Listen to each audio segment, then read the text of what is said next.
August 1946.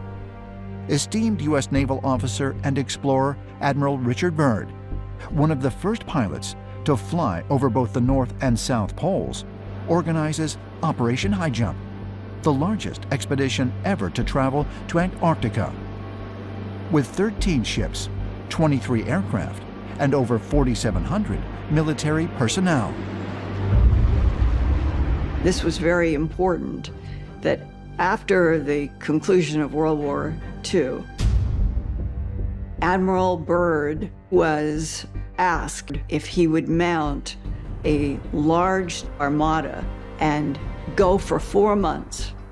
It was supposed to be that they would go in December, January, February, and March, and there was a list of military goals that they were to achieve. But by the end of February, something happened. One of the mission's official goals was investigating sites for potential military bases in Antarctica. But during his explorations, Admiral Byrd allegedly came upon something highly unexpected. This story is said to come from his diaries, not his published account of the trip, but something he held back and then later was suppressed by government authorities that found it frightening. In his diary, which was discovered by his son after his death, Admiral Byrd tells an extraordinary story. Admiral Byrd heard there was an entrance to the center of the Earth through the South Pole. And he took planes into the South, under the South Pole. And when he did that, he discovered that as he flew over the pole, suddenly he's looking at things that shouldn't be there. I mean, it was temperate. His squadron flew under the Earth, into the Earth. It turns into this lush and green area, and he can't even believe his eyes. But that's just the beginning of his extraordinary story. He tells how all of a sudden he starts to see a shimmering rainbow city that's made of crystal. His airplane is taken control of when he suddenly sees these flying disc-shaped objects around him that lead him to the ground. Whereupon he's escorted into a cavernous type of an area where he meets a being he refers to as the Master in his diary. The Master tells him that they're highly disappointed in what humans are doing with nuclear weapons and how they've recently destroyed Hiroshima and Nagasaki, and they really are concerned about what is going on the surface of the planet. They tell Admiral Byrd that they hope that humanity will ultimately stop this. For UFO researchers, this account from Admiral Byrd's diary is particularly significant due to the fact that the modern UFO era began right after World War II and the detonation of the first atomic bombs. It has also been noted that a high number of UFO sightings have been reported in the vicinity of nuclear missile silos. Admiral Byrd's story is congruent with the stories that we hear from numerous accounts of angelic or extraterrestrial type beings that are very concerned about what humanity is doing with nuclear weapons. Just ask the Air Force officers at the U.S. missile silos, the nuclear missile silos, that have seen their silos and their nuclear arms disarmed by what are perceived to be extraterrestrial beings. They're very concerned that we are ultimately not just going to destroy ourselves, but could harm our planet, which is their world as well. If Admiral Byrd's secret diary is authentic, does it reveal not only that there are highly advanced beings living inside the Earth, but also that they are monitoring what happens on the surface? According to the diary, after this incredible encounter, Admiral Byrd was eager to share his story, but was ordered to remain silent. Byrd comes back after this experience. He is taken to a government compound where he is told that he is never to speak of this publicly and that everything he says is classified. Could Admiral Byrd's story point to a profound connection between the ancient traditions of strange beings living inside the Earth and the modern-day UFO phenomenon? Ancient astronaut theorists say yes, and believe we may be fast approaching the time when we will find ourselves face to face with the beings of inner Earth. Antarctica is a land of extremes. Nearly 98% of the ground is covered by an ice sheet up to 3 miles thick. A mountain as towering as Japan's Mount Fuji at 12,400 feet would not even break the surface. Temperatures regularly fall below minus 50 degrees Fahrenheit, with winds of up to 200 miles an hour. During its peak season, it is home to only 4,000 scientists and military personnel. Antarctica is the last frontier. It holds our imagination. Old maps that said, "Here be monsters." The last remaining territory on the planet that could have such a designation is Antarctica. Although it was discovered nearly 250 years ago, scientists have more questions than answers when it comes to this frozen continent. Due to the sheer depth of the ice covering its landmass, the surface of Antarctica is unable to be seen with the naked eye. And ancient astronaut theorists propose that it is not just the geology that is hidden from us. They suggest there is far more human and perhaps non-human activity happening in Antarctica than we've been told. Something seems to be going on this mysterious continent at the South Pole.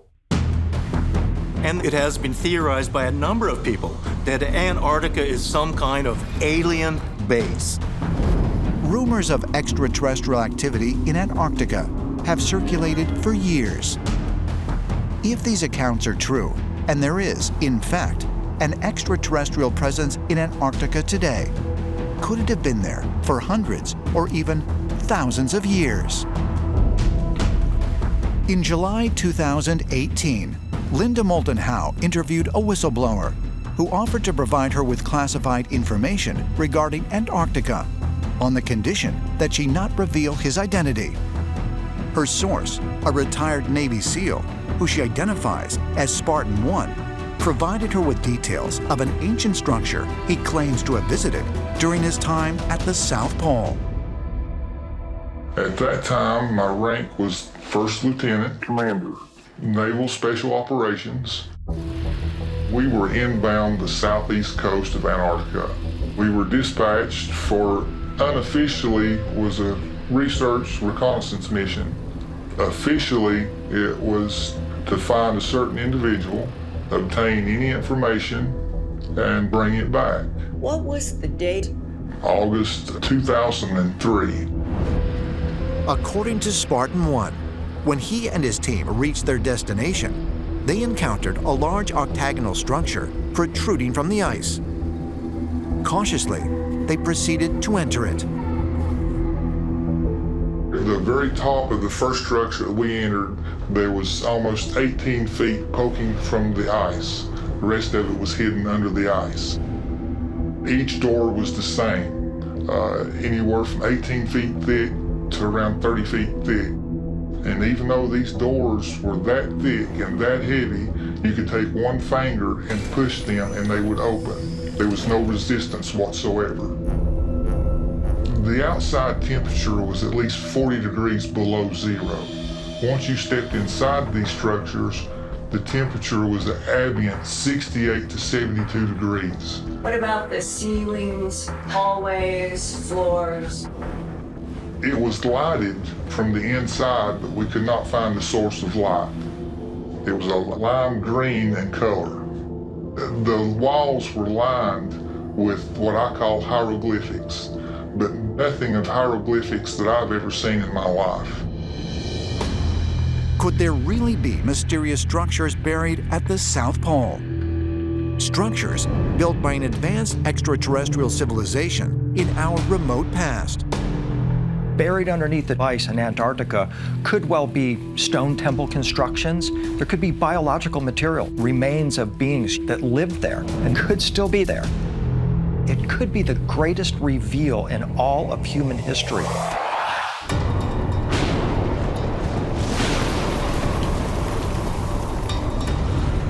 The Bible's book of Genesis. In chapter 6, verse 9, begins the story of Noah and the flood, in which God sends a great deluge to rid the earth of sinners and start anew.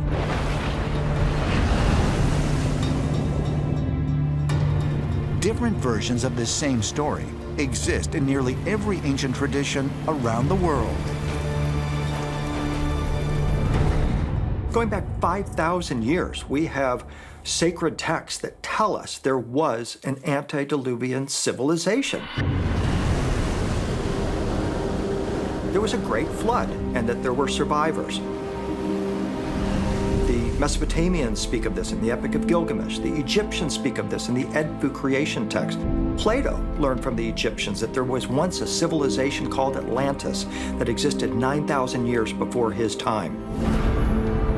Plato wrote about the lost continent of Atlantis in 2 of his dialogues, Timaeus and Critias, around 360 BC. Historians and researchers have long debated whether this pre-flood civilization was purely mythological or actually existed. Arguments have been made suggesting remnants of Plato's destroyed civilization could be found at the South Pole. I think what happened in Antarctica was that approximately 13,000 years ago, that flourishing civilization that originally came from space and establishing its presence in Antarctica was flash frozen. We actually have ancient evidence of this in the form of Plato's dialogues, where he talks about the last days of Atlantis. That basically is informing us that Atlantis was an extraterrestrial colony that had established itself on Earth, and that after a pole shift, Atlantis was moved under the ice where the South Pole currently is. Scientific anomalies, radar and satellite images, eyewitness accounts. As more and more pieces of the puzzle start to come together, might we soon be able to solve the mystery of the Antarctic continent? And if so, just what might we discover? Modern whistleblowers still argue that there is more about Antarctica that is being covered up than we think. There are entire bases down there, entire civilizations, that the world's governments are working with aliens. They know about the buried artifacts, they know about the ancient civilizations down there, and they know about the extraterrestrial civilizations that continue to operate in Antarctica at the very moment. It's totally possible that Antarctica contains an extraterrestrial home base on Earth. It's a totally isolated part of the planet. It's completely uninhabited, or was until recently. It's ideal. August 26, 1946. A U.S. scientific expedition called Operation High Jump departs for the South Pole. It is led by esteemed naval officer and explorer, Admiral Richard Byrd. Admiral Richard Byrd was a very important admiral in the United States Navy. He graduated the United States Naval Academy at Annapolis. He fought in World War I, and after the war, he became an explorer. In 1926, Byrd made worldwide headlines when he and Navy Chief Aviation Pilot Floyd Bennett became the first people to ever fly over the North Pole. For their efforts, both men received the Congressional Medal of Honor. Later, when Byrd, at the age of 41, made the first solo flight over the South Pole, he became the youngest person ever promoted to the rank of admiral in the history of the United States Navy. In 1946, Byrd oversaw Operation High Jump, the largest Antarctic expedition to date. The massive military convoy included 13 ships, 33 aircraft, and 4,700 troops. The U.S. Navy sent down a flotilla of ships under command of Admiral Byrd.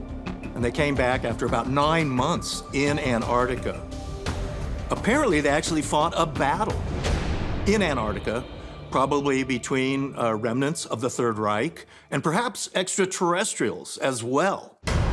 There were stories of craft coming up out of the water and attacking them. Flying saucers dealt a very heavy defeat to Byrd's Operation High Jump. He gave a report in March of 1947 that said a new enemy had been discovered that could fly from pole to pole in an instant.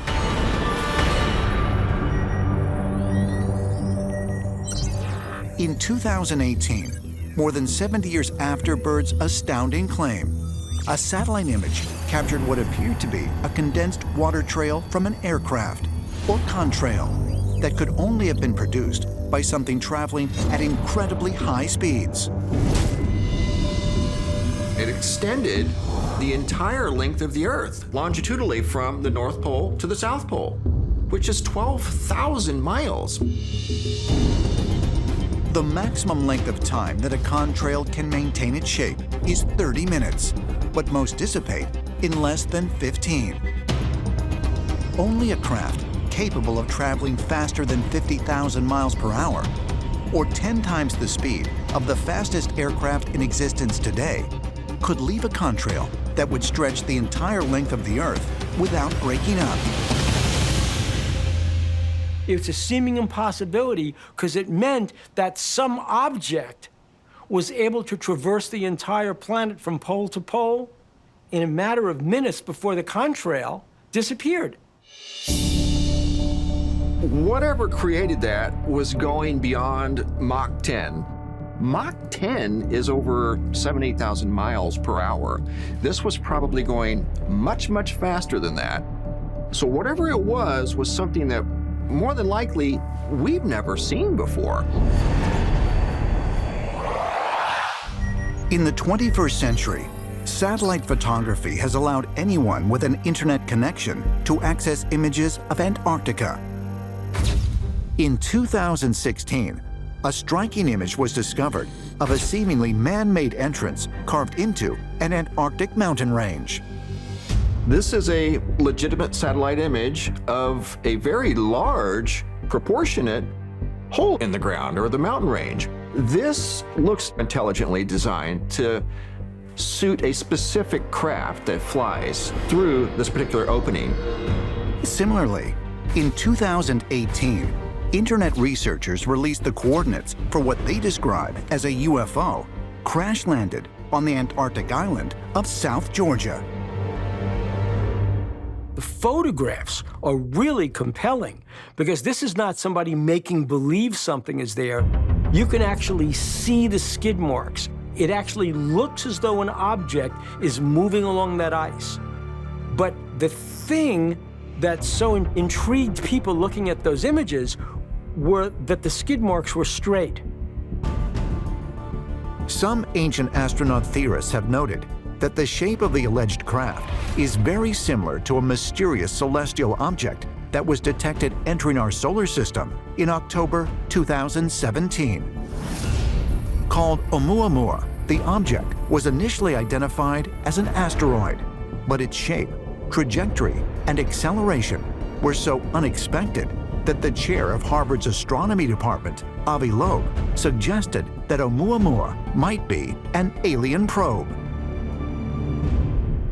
It's a very curious image of this large, oblong, tubular-shaped craft that seems to have crashed into the ice and then skidded along. And it really looks like this interstellar asteroid, Oumuamua, that could easily be a spacecraft.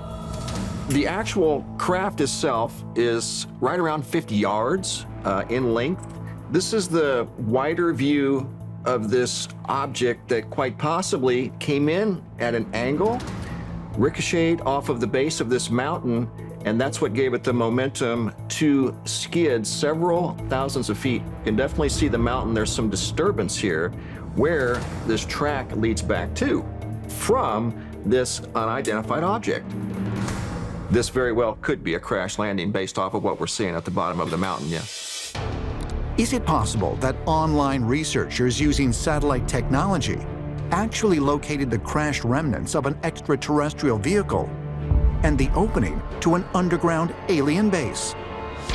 There's been a lot of talk about underground bases in Antarctica, and certain satellite photos show mountain areas that have unusual caverns in them, literal windows that are the shape of a flying saucer. Is it possible that secret, perhaps extraterrestrial bases are hidden beneath the ice on Antarctica?